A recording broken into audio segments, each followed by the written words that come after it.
Ladies and gentlemen, I present to you Mr. Davey Squires. Hello and welcome to the Squires Station. I am your host, Davey Squires, and this episode is presented by Area 67 Studios here in Cuyahoga Falls, Ohio, United States, North America. North America? Earth. Oh, okay. Now I know where we're at. Earth, Milky Way galaxy. If you need, if you're an alien listening to this, like, if you're outer realm. Mike's got to provide you with the water, though. Hey, Mike is here. He's providing the water. He's providing himself. And the water. Oh, my goodness. What do we got today? Blue Falls. Because we're in the falls and we're blue. Purified drinking water. I was thinking about 0.9.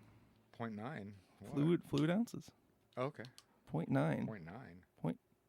Why'd they go there? I don't know. This is interesting. Are we giving it a little taste test here? Wow. Not bad. It's pretty good. Where'd you get it?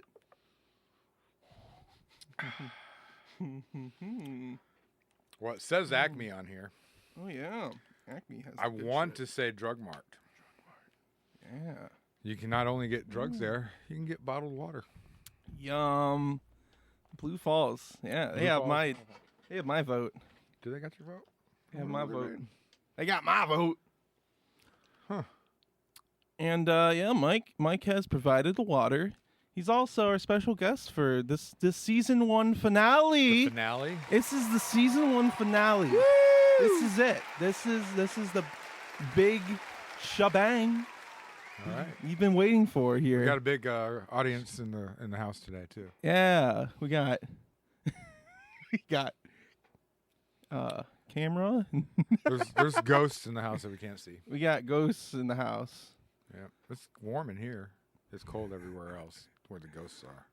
You got the heaters. They won't come in here where it's warm. We got the heaters. We need the heaters because we've been without heat. And it's very cold outside. Baby, it's cold outside. Mike, you're usually behind the camera and the scenes, and yes, sir. This is your beautiful studio. I appreciate it. Thank you. You were born in '67. I was born in '67. Amazingly, it's kind of weird how that worked out. Yeah. Well, Area 67. The name was available, and I was born in '67, so it just kind of worked out. Well, what got you into building a studio? Ooh, that's a big question. Yeah. You just come right out firing, don't you? I just like firing all the cylinders. Wow.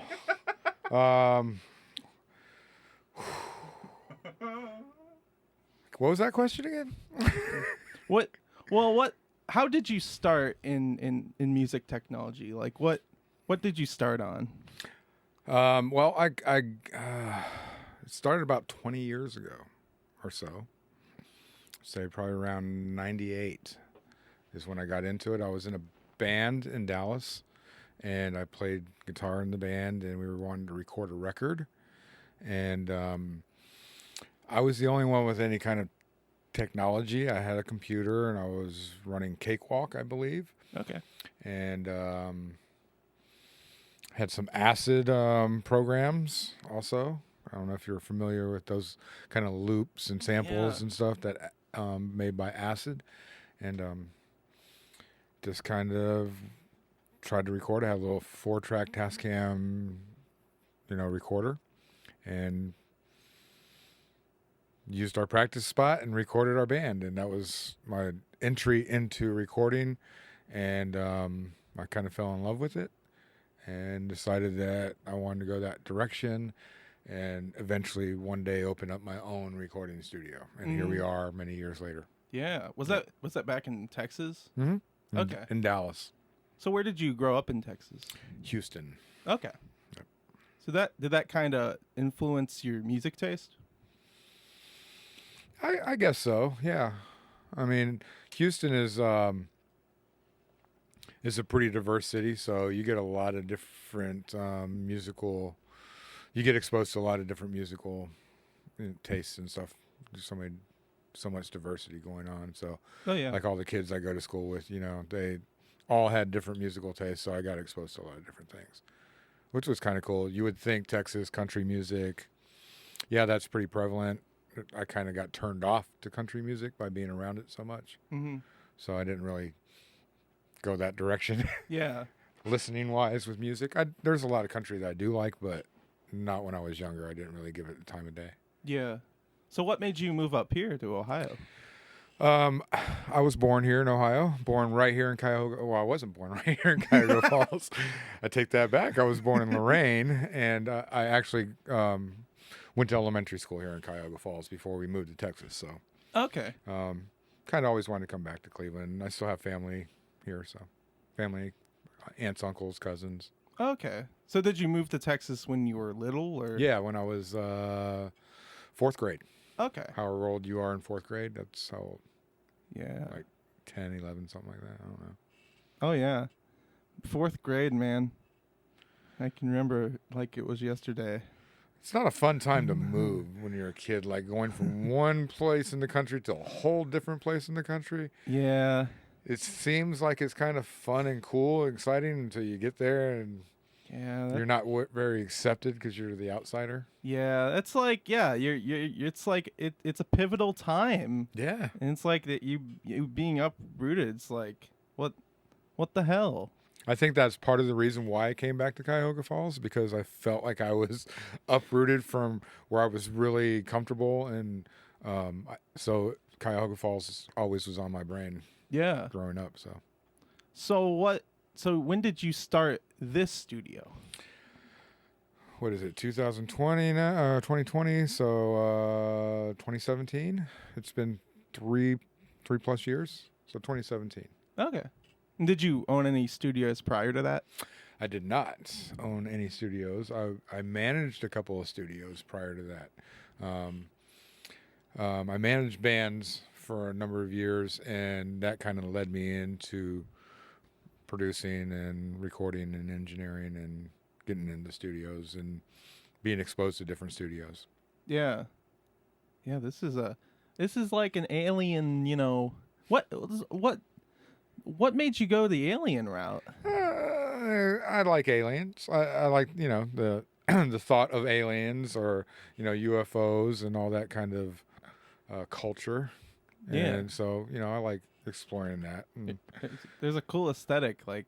yeah, I think it's, with music, it's really technologically driven. Mm, And it can look very alien to people. So it just kind of goes hand in hand. and this is like, control, Yeah, your control room. like a spaceship, Yeah. That's kind of cool. The control center. Yeah, HQ. Yeah. Control.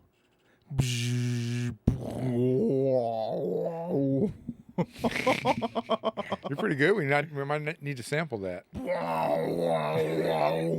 Drop the bass. But oddly enough, I always knew that this was the route I wanted to go, even back when I was a young little tyke around second grade or so. Mm-hmm. And you worked at Sam Ashby before, so that kind of... Yeah. Did that influence the tech at all?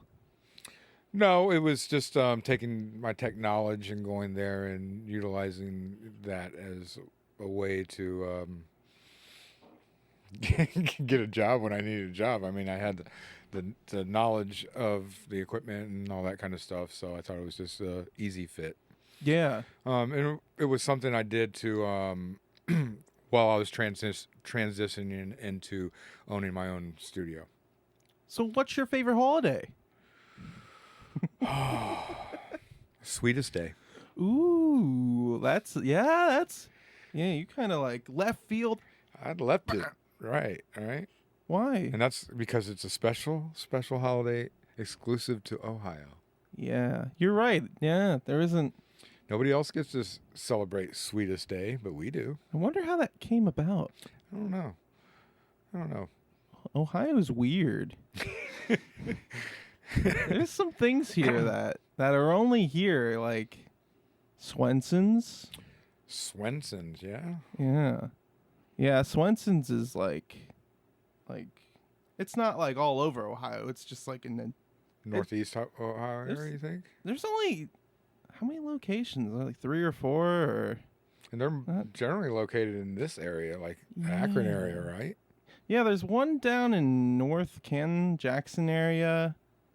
And then there's one in right by Highland Square. Okay. And then there's one up here. I think there's one in Lakewood, if I'm not mistaken. Really? I could be wrong, though. You might be right. There might be one up in Cleveland. Yeah, Swenson's is cool because, they got those coins you can trade in for like $1. I've never really experienced Swenson's, to be honest with you. Oh. Aaron and I went a couple weeks ago for our first time. How was it? It was weird because it was COVID. You couldn't go in. It's kind of like a Sonic, right? When you go up to it. Yeah, like it's like a drive-in type of place. Yeah. So I mean, it was still the drive-in thing. So we got that kind of experience, but it was all COVID. So nobody was going in, anyways. So it was they came out to your car and did the thing. But it was cool. I mean, yeah, kind of reminded me of Sonic in a way. Yeah. Not as good. I don't know. I haven't been to Sonic in a while. I've heard that they're going down a little bit. That their quality has gone down a little bit. But they who knows? They don't wear the roller skates, do they? No. See, that's what I like. The roller skates. That's kind of cool. Imagine like somebody's delivering your food, just like this face plant. You got to think that happened a lot in the 50s. Yeah. They got your food, just they eat shit. That would be cool though to get to see that and be like, ah! You fell down.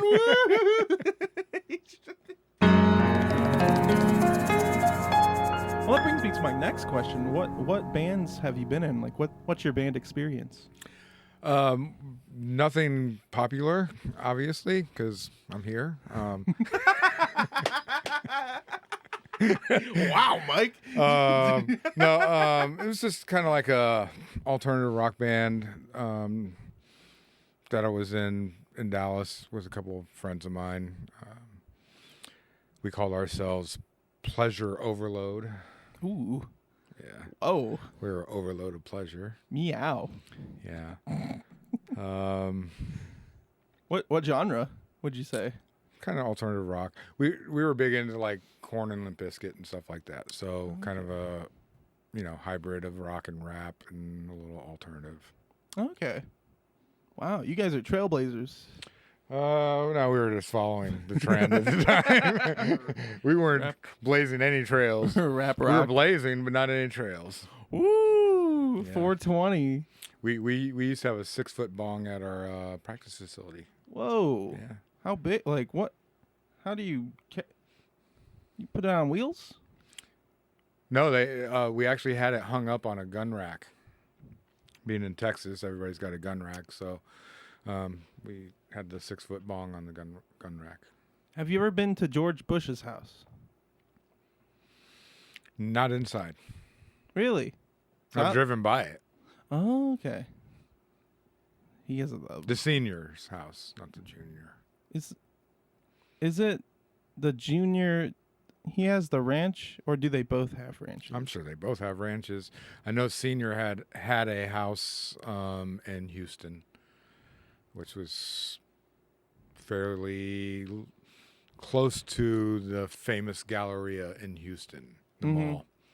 So it wasn't far from there. So, like, what's your favorite strain of weed? OG Kush? I don't know. Purple Haze? Purple Haze is nice. I don't really. I'm not big into. Yeah. I'm not that guy for just like, oh yeah, this strain or that strain. I just like what I like when I get it. Yeah. Hey, you If can't be too picky, Yeah, if I can get some good stuff and it's good. Get that good. Although when I lived in Colorado, there was a lot of good stuff out there, and blueberry. flavored kind was really, really good. Banana Kush. Banana Kush. That's my favorite. I was in Denver. The first time I was in Denver, I went to a dispensary, and that's the first strain I got. And like they have all like the facts and like all the That's cool. all the shit up there, and it's all in like it basically looks like an Apple store, but just With weed everywhere. It's actually incredible, but it's pretty overpriced for what. Yeah, that's what I hear. Taxes and shit. Yeah. Yeah, But, I hear a lot of people complain that it's really overpriced for what they're getting. But they're used to getting, street market. Oh yeah. Well, it's weird because, you can find stuff on the street in Denver for like half or quarter the price you get in the dispensary, and it's the same exact thing. It's just some, rando guy is giving it to you. Right. Yeah. Yeah. But it's cool how they have they have these iPads with the actual facts in them, and I'm like, oh, this is pretty cool.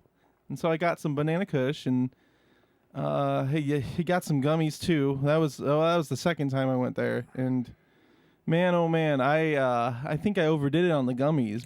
Yeah, you got to be careful on the gummies. I took 3 at the same time, and you got to look at the package first and see the milligrams and dosage going on there. Well, I was being a bold balls, and I was like, I can take this, I can take 3, I can do it. Eat 3 gummies, come on. Yeah, the gummies. What are they gonna do? Make me sleepy? Well, I was also drinking that night too, and so I like really helping it along, man. It's like putting it on ice skates. And I was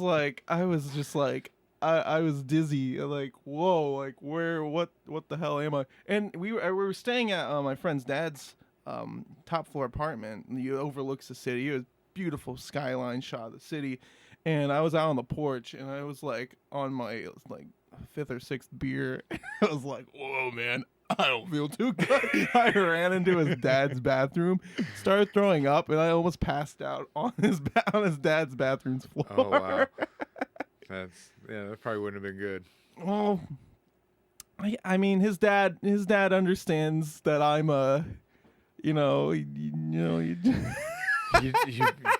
You let a couple of kids loose in a candy factory. What do you think is going to happen? Well, I mean, it's there's no excuse for that. Yeah. I kind of just overdid it, and you paid the price. Well, you were just recently in Denver, weren't you? A couple months back. Yeah, I was there in July, and yeah. Ooh, during COVID, huh? Mm-hmm. That must have been fun. Well, it was interesting. Well, the traffic was very little. Huh? Yeah, it was nice. It was very nice. Well, last year it took me like an hour and a half to get into the city. This time I could go in and out in a matter of 30 minutes. Right. And, it was very nice, but also like I did a lot of biking and hiking, and there weren't too many people out for how nice the season was, and it was like really hot for Denver. There was some wildfires at the end of the summer, like August and September, but it was really nice the whole time. But there weren't that many people out. Right. But yeah. And I wore a mask the whole time. Though on hikes there's nobody around. Right. It's outside and I'm hiking, so I'm not gonna be wearing a mask. But in the city while I was on my bike, I was wearing a mask and just doing my thing. I've ventured into Wyoming before. Just being in Colorado and just kind of driving around, and it's like, hey, me and my best friend and I were like, hey, let's drive to Wyoming. Yeah. We're right there. Let's do it. I mean, yeah. And we actually went to what was it? I want to say it was Steamboat Springs. We went to some mountain bike race somewhere. Okay. And it was really close to Montana. I mean, not Montana, Wyoming. Wyoming? Yeah. It was really close to Wyoming. Like northern Colorado? Yeah. And it was like, yeah, why don't we just we're only like looked at the GPS and maybe 30 minutes or so outside of Wyoming. It's like, let's do it. And, Yeah, let's go. and we were just in. I mean, there was nowhere to go in Wyoming. No, it's just Wyoming. it's nothing. It's not like any particular city that you want to go to, or Oh, really? like what? It's Billings, or no, that's Montana. Isn't it? There's Cheyenne, there's Casper, and then that's about it. Like those are the two main cities, if you could call them cities. Yeah, we were just in the woods, driving around like on a wooded road, going, okay, well, we're in Wyoming. Let's turn around now. Yeah. Well, the entire western side of Wyoming is just wilderness. Yeah. It's just it's beautiful. Yeah. But like, I went to Yellowstone. And I Okay. drove through Idaho and into Montana and then down into Wyoming where the park lets out. And it's beautiful, but like once you can't, once you get out of the park, you can't really tell you got out of the park because it's Right. all the same. Yeah, it's all the same. And after driving and then it goes out into like just like a frontier like scene where it's just like nothing for miles and miles and miles. And then you'll be on a state route and come up on a small ass town Yeah. and you'll be like, "Oh, I need gas. This is the last gas station for like 60 miles." But Yeah. it's like, That's what it's like in Nevada. yeah. Oh yeah. That's scary when you're driving. Like, we left. Well, we were in Northern California and we were coming through Nevada, and it was like seeing those signs like no gas station for like 60, 70 miles. You're just like, well, okay. do we need gas? Who has to pee? And is that the only gas station that we're gonna see? Oh yeah, that's- that whole stretch of I-80 is. I think there's a sign in Green River, Utah, or something that says no gas station for like 150, 200 miles. Yeah. It's like and they're like I read about how people think they can go the whole way and they get stranded. And there's I think it was there was a lady that worked at that gas station, and she told stories about how they had to walk all the way back or somehow get rescued like halfway into that stretch of road. It's like, what if you can't do it? Then you can't you can't take chances. Like, No, that's just like it's that's just even people who take chances are generally prepared for those. yeah. At least have a gas can, you know. Like that's Have only a little backup with you. Yeah, like it's all desert. It's beautiful though. I love it when it gets dark and then it's just nothing. But it feels like you're on another planet. Oh It yeah. feels like you're on the moon or something because you're just like, Oh yeah. nothing but sky. It's it's beautiful. Like no light pollution. It's just all stars and shit. We just pull over on the side of the road and lay out in the middle of the road and look up at the stars, and then we like, oh yeah, there's snakes out here. We might not want to lay on the road. Yeah. Well. They do kind of like the pavement, I think, because it's warmer. No, yeah. Well, it's nice because it gets cooler. Mm-hmm. Like if like I've had to sleep in my car on tours and stuff. It's like you can keep your windows cracked a little bit and it'll feel pretty nice. Yeah, it's not bad out there. Oh yeah. At night, it's actually kind of cool. Down there and then down in Arizona, New Mexico, it's like New Mexico's a little scary because of a lot of meth, but Okay, all right. Well, We'll be going to New Mexico. New Mexico. a lot of meth down there. New Mexico. Hey, this episode is brought to you by Blue Falls Purified Drinking Water. Nothing is as pure as that which comes from nature, quote unquote. That's right. That's right. So how's this year been in terms of recording? Recording this year, 2020. It's been an odd year, obviously, for all of us. On the recording side, it started off pretty well, and it's ending kind of slow. I think that has a lot to do with the weather, a lot to do with the lockdowns.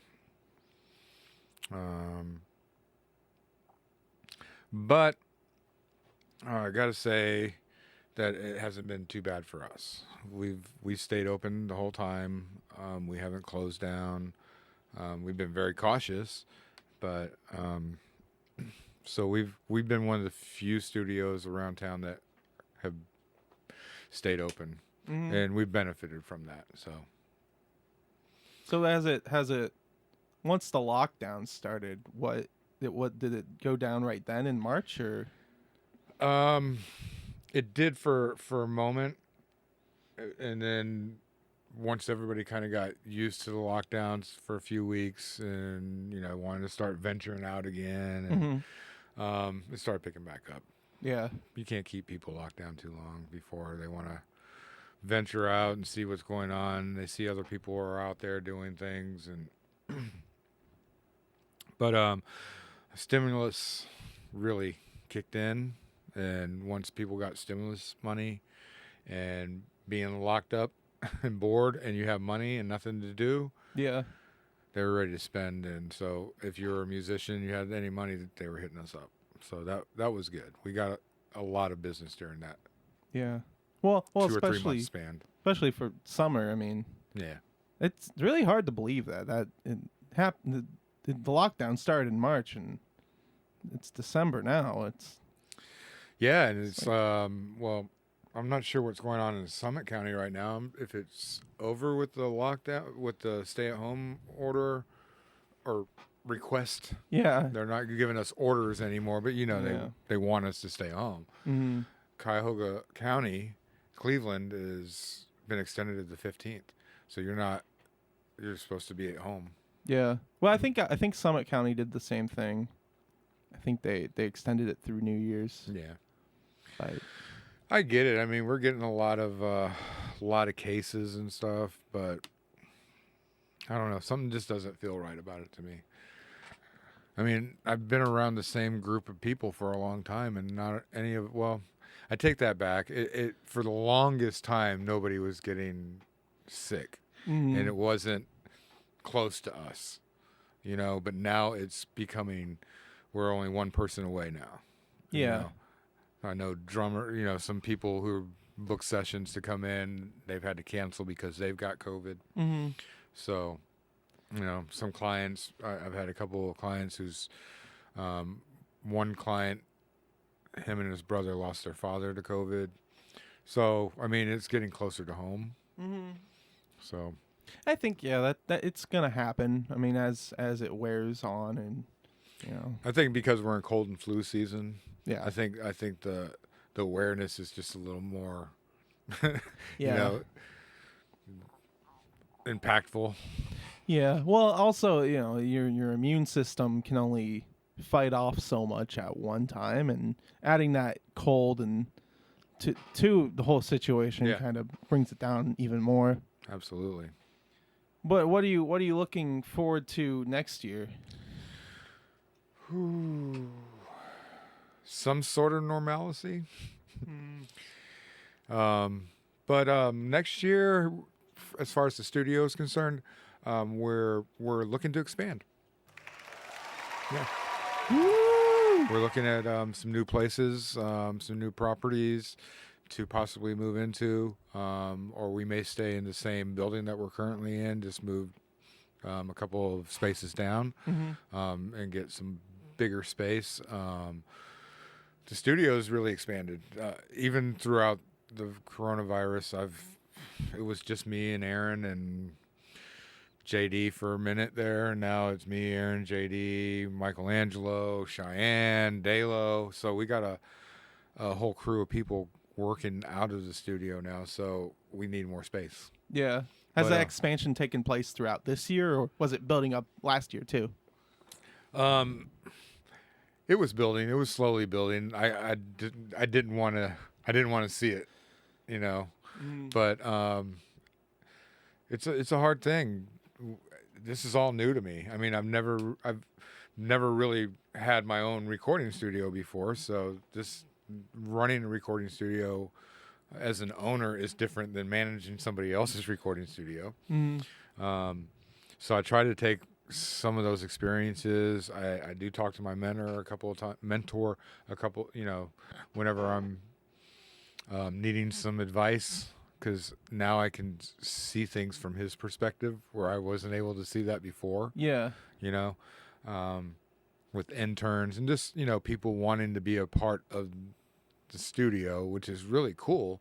But, there's a lot of expensive stuff in the studio that you got to entrust to people. Yeah. And that's a part I didn't get on the other side, because it was his stuff. He, invested all of that money in it and stuff. And I had the honor of getting to be around it all, but it wasn't the same, But, yeah, I felt it growing. It's just hard to believe it sometimes that, you start something and people are attracted to it.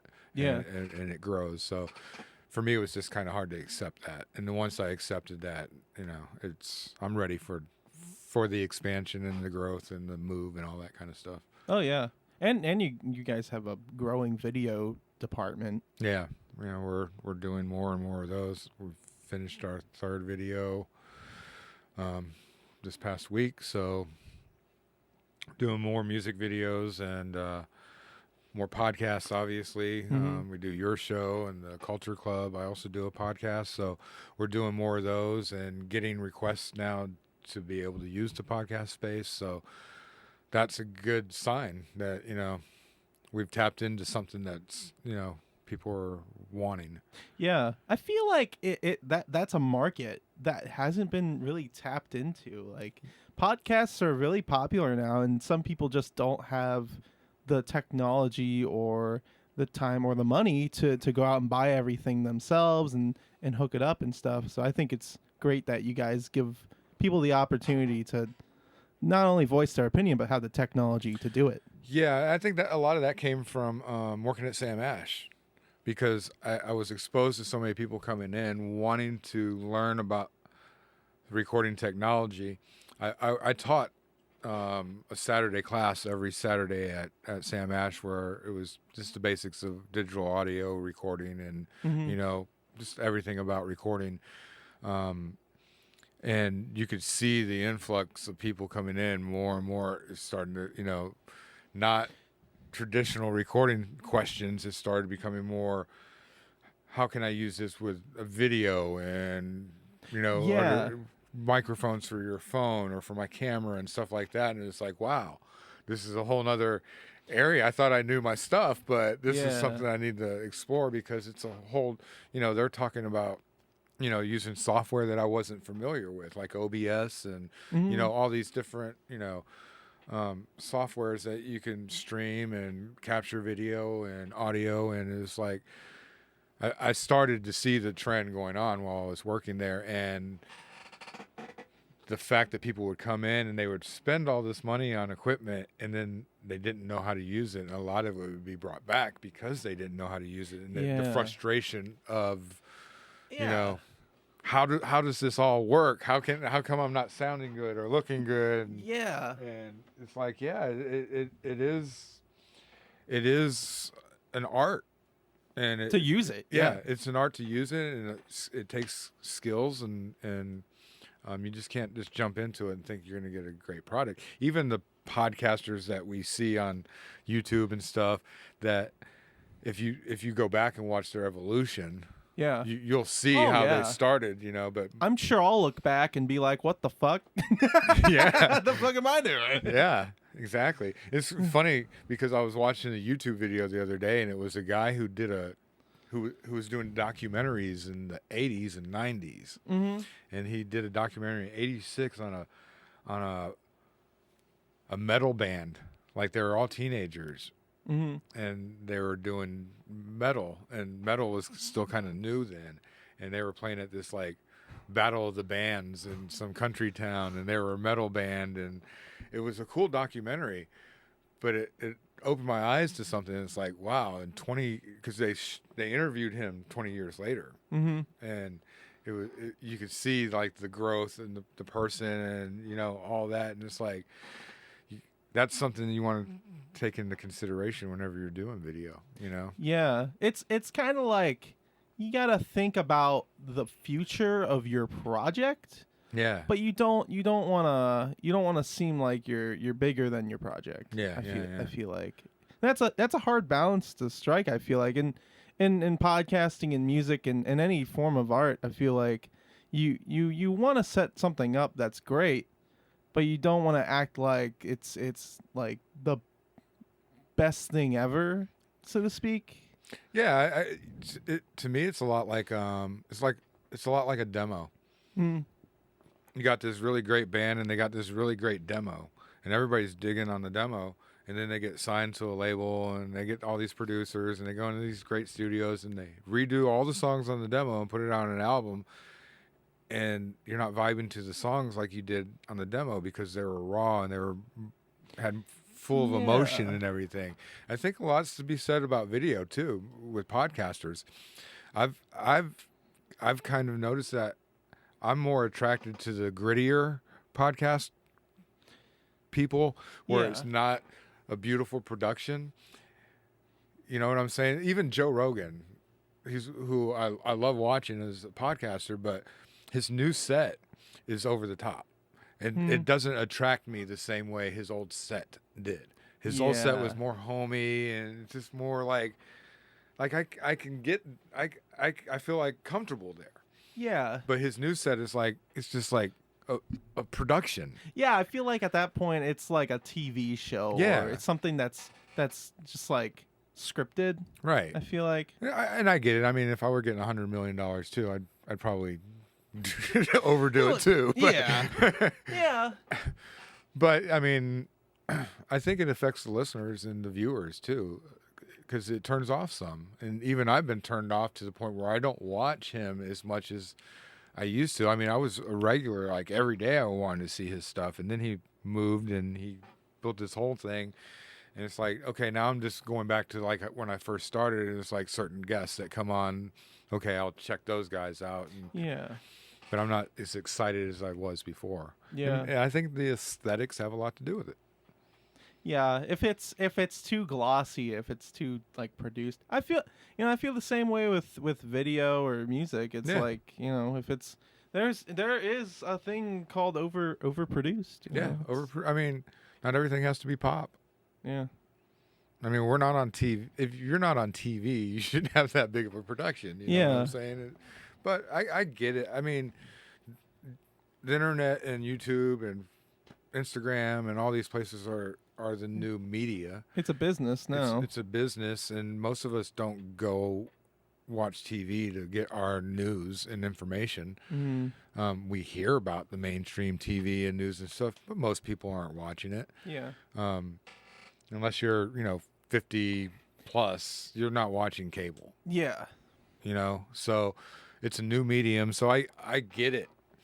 And that's why we wanted to do podcasting and give people a place that they could just concentrate on the content of their channel as opposed to being frustrated with the technology that goes behind it. Let us worry about the technology and, let you just do your thing.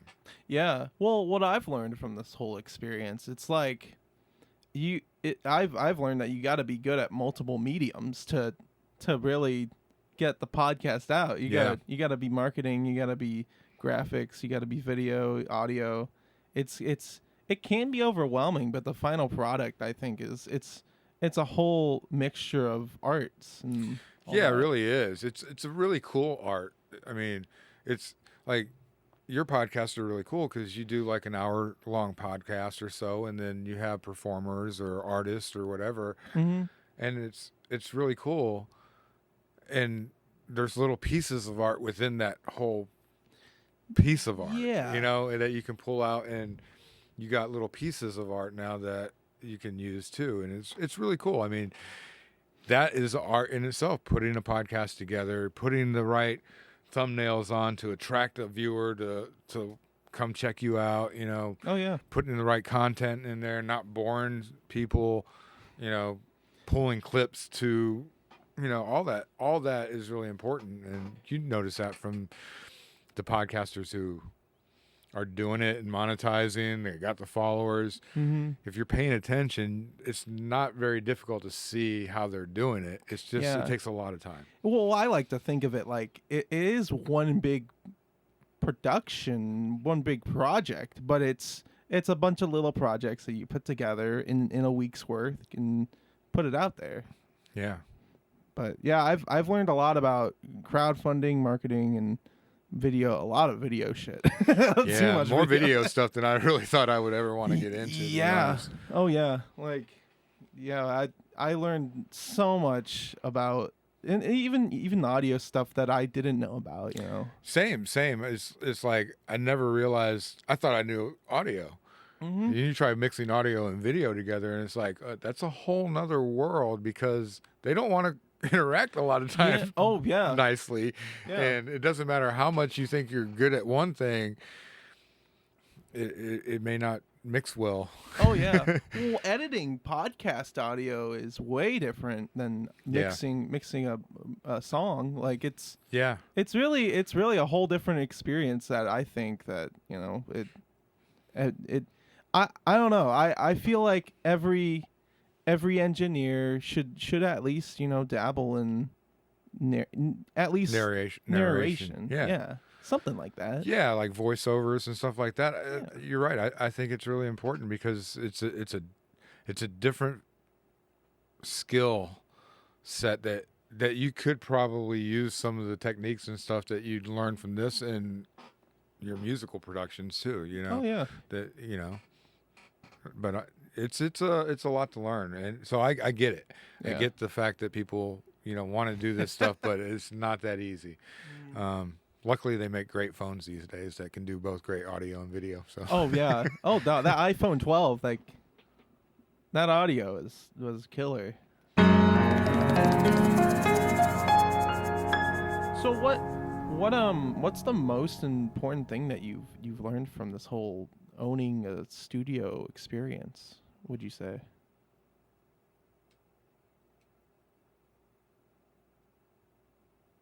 People are always going to be number one.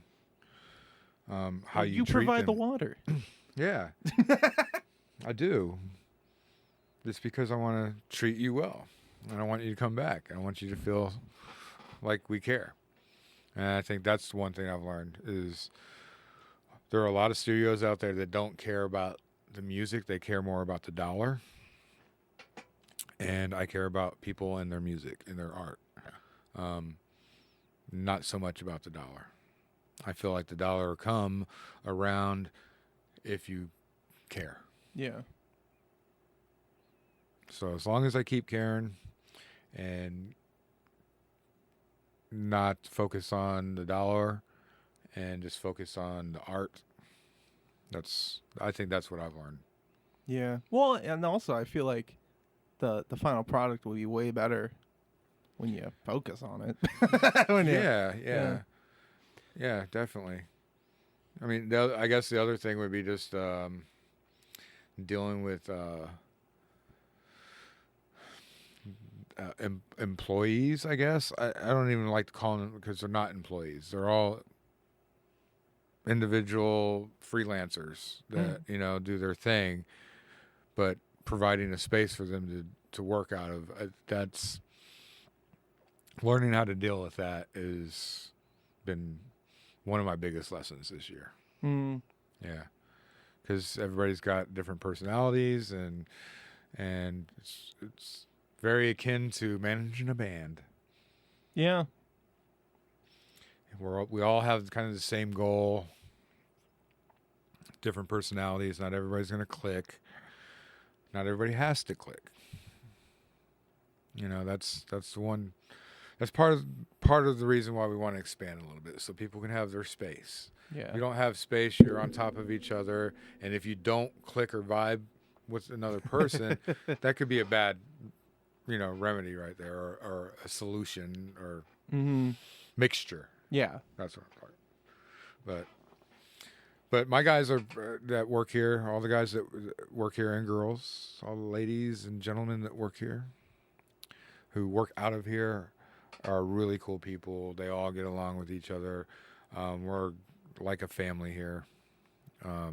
So like families, we're gonna bicker sometimes, or we're gonna argue and fight, but at the end of the day, we all care about one another, and I feel like we all care about the brand of Area 67. Yeah.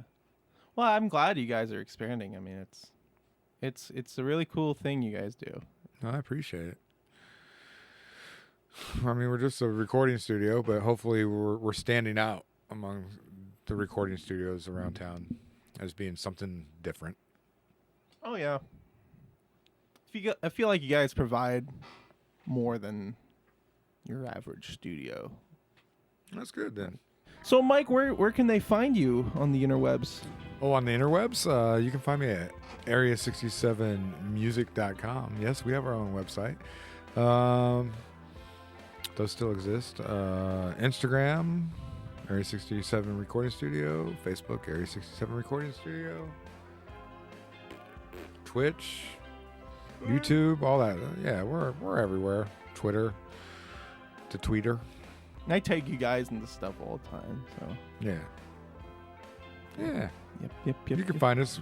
There's not very many Area 67s out there. Oh, yeah. There's an Area 51. There's an Area 51. That's where the aliens are at. Yeah. We have our own alien, but we like to keep him here. Aliens. Yep. Well, you can find me on Instagram at Davey_Squires and on Facebook, Davey Squires Music. I'm on the webs at dsquires.com. You can find all the past episodes on there. Woohoo! And I've got a Patreon. Thank you to all the donors who support that. You can find all the bloopers there. Nice. All the extra artist videos are up there as well. Outtakes and stuff. $5. Yeah, $5 a month. $5. $5. I just joined Patreon too. Patreon's nice. Yeah. They're great. They're trying to make me do $10. I'm like, no, I want $5. $5 like is, I feel like is a fair amount. Like Yeah. it's like $10 what? Yeah, I'm not that valuable. Yeah, like that's like Disney Plus. Yeah. Like Yeah, you better be getting some content for $10. I should rip off Disney Plus stuff and just put it on the Patreon. I was like, $10 a month. There you go.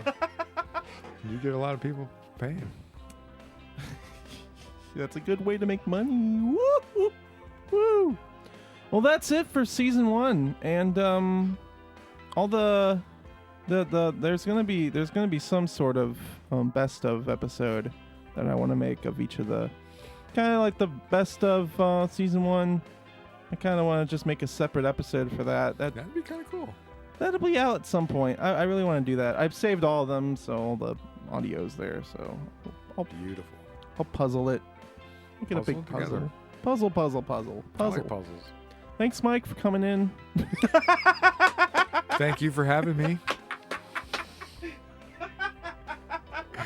I really like what you've done with the place. Yeah.